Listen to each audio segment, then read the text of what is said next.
No. I don't mean limp wristing doesn't exist. I mean the effect of limp wristing is mostly mythical. Of everything that I've heard over dozens of years about this thing called limp wristing and the effect that it has on your pistol shooting, 95% of it has been nonsense by people that just don't know what the heck they're talking about, don't do much with firearms, just want something to say. It has to do, mostly it's guys just wanting to say something. They don't know what else to say, so they say, well, you're having trouble with that gun, you're probably limp wristing. That's a silly argument for most things. Usually it's for people that want to defend a favorite gun and they just can't come to grips with the fact that the gun is not working well. Because what limp wristing is often blamed for is a gun malfunctioning when it seems to be a good firearm for somebody else, or it's somebody's pet firearm, they like it better than anything else, well, must be limp wristing. No, limp wristing has very little to do with anything, anywhere. Can it happen? Can limp wristing under certain conditions, real limp wristing, can it really cause a malfunction in the firearm? Yes, it's rare though. You actually have to make it happen. If on any firearm that is in good operating condition, any handgun, pistol, that's in good operating condition, there's not going to be anything anybody's going to do called limp wristing unless they're actually trying to do it. In other words,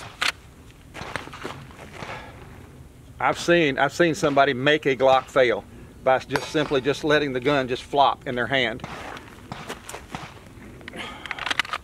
Nobody does that in actual practice. A good solid grip on a gun should allow that gun to operate effectively.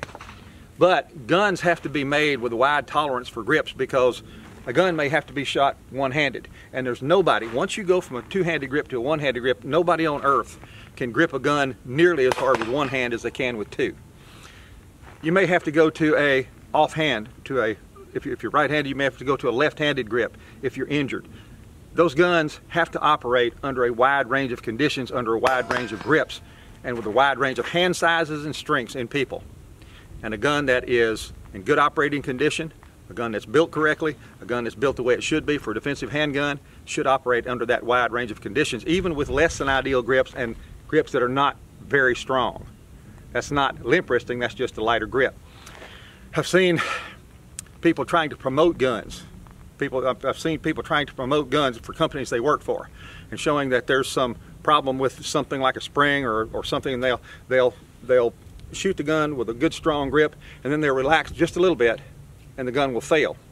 And they'll say, see, it's from limp wristing. It's not limp wristing. That gun should work with either one of those grips, even if one of them is lighter than the other. So I'm going to take 3 guns here, and I'm going to do a typical thing that a lot of people do when they're making these kind of demonstrations. Most of the time I see them fire 7 or 8 rounds, and then they'll change their grip and they'll fire 7 or 8 rounds, and they'll get a failure and they'll say, well, it's limp wristing. So they don't fire much, and they just say, well, here's your proof. So what I'm going to do is, I've got 2 guns that I'm full-size duty guns in there. I'm going to put I'm going to take 2 magazines with 10 rounds each. I'm going to fire 10 rounds with a stronger grip as I can make. Then I'm going to relax my grip, and I'm going to hold it just to where the gun will stay in my hands. A real relaxed grip. I'll even take a couple of shots one-handed after, when I get down close to the end of my rounds, and see if what people are referring to as limp wristing will make guns that are in good condition fail. Let's do a test right quick. First up is my Glock 23 40 caliber. Most people have done much shooting know the recoil of the Glock 23. Pretty intense. So we'll start out with this gun, 10 of each, 10 with a strong grip, 10 with what our experts would call a limp wrist. We'll see what the gun does.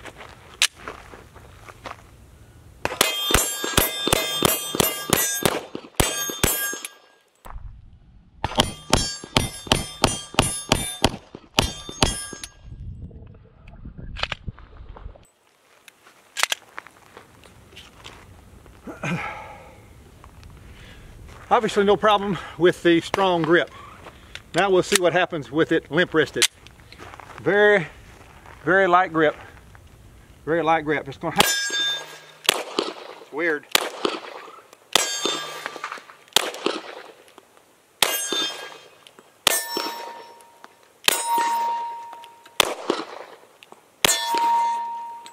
It's gonna happen. It's weird.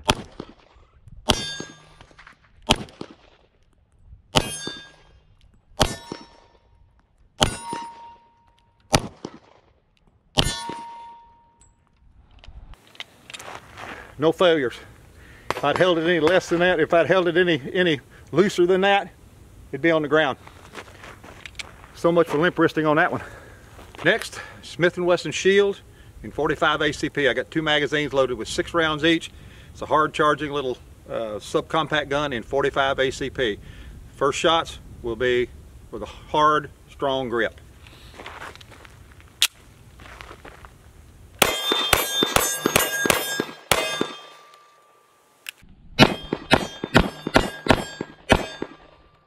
Next, with what our limp wristing experts would just love to call limp wristing.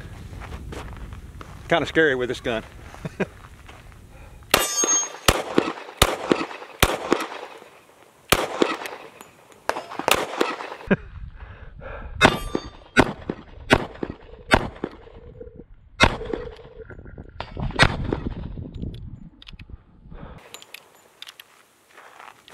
No failures. And that got about as limp as I could get without that gun just jumping right out of my hand. Now, if there's any one of these guns that should fail in what our experts call limp wristing, it's this one. It's the Walther Q5 Match 9mm. It's a big gun. A lot of action taking place there with just a big gun. In a 9mm, this is a gun that, if not held securely, if limp wristing is a factor, it should fail if I really let my grip go limp. So the first 10 shots are going to be nice and strong, nice strong grip, and then we'll see what happens with a really loose grip after that 10 rounds in this Walther Match Q5.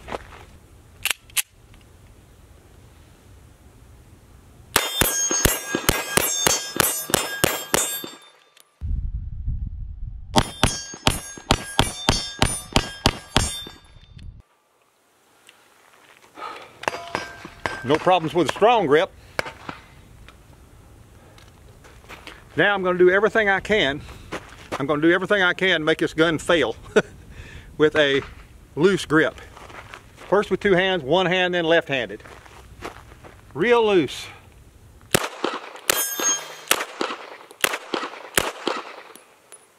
I'm even missing the silhouette. How about 1 hand? How about 2-handed? 1 hand, left hand. See if I can hit something with it.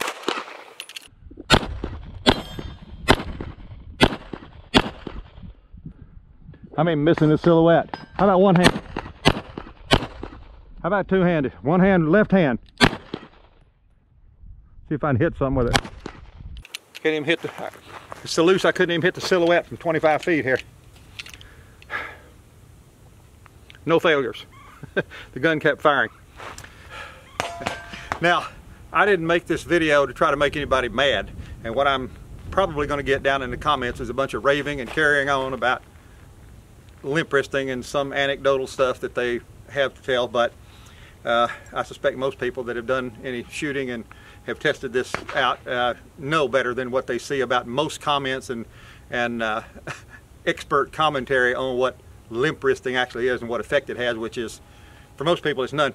What you saw there was about were grips as light on those guns as I could put on them without them just ending up in the gravel down here. People, weak hands, people that can only shoot with 1 hand, people that may be injured, men, women, kids, all have different grips and grip strengths. All guns should operate through that wide range of grips without failing to load, fire, extract, and eject. Anything other than that is a gun that's defective. It's not from limp wristing. There's something wrong with your gun if it's failing.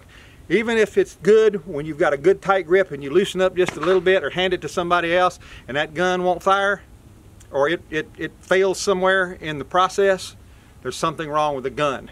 It is not from the grip. Or it may be from the grip, but if that gun won't manage a wide range of grips, there is something wrong with the gun. The gun is not built in the tolerances it should be built in to be able to cover the wide range of grips that it should.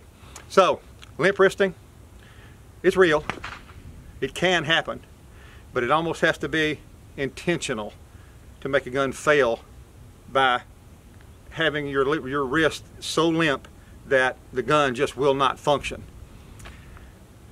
You just saw 3 here perform on video. Not a lot of ammo run through them to show it, but I can stand out here and shoot 500 through all of them and they do the same thing, because I've been shooting these guns for quite a few years. I know all these guns. They all work, and they've been put in people's hands from 10-year-olds up to 70-year-olds.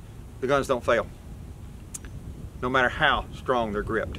So, limp wristing, for the most part, what you see, people suggesting there's something wrong with that gun, that it's not working because they love it so much, but it's not working because of limp wristing, it's all nonsense.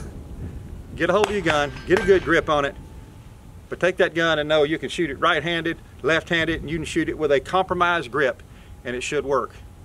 It should work, and it should work perfectly, just like it does with that strong grip. That's it. You saw it here. You heard it here. I'm Mark Rogers, and I'll see you again soon in another Christian Gun Owner video.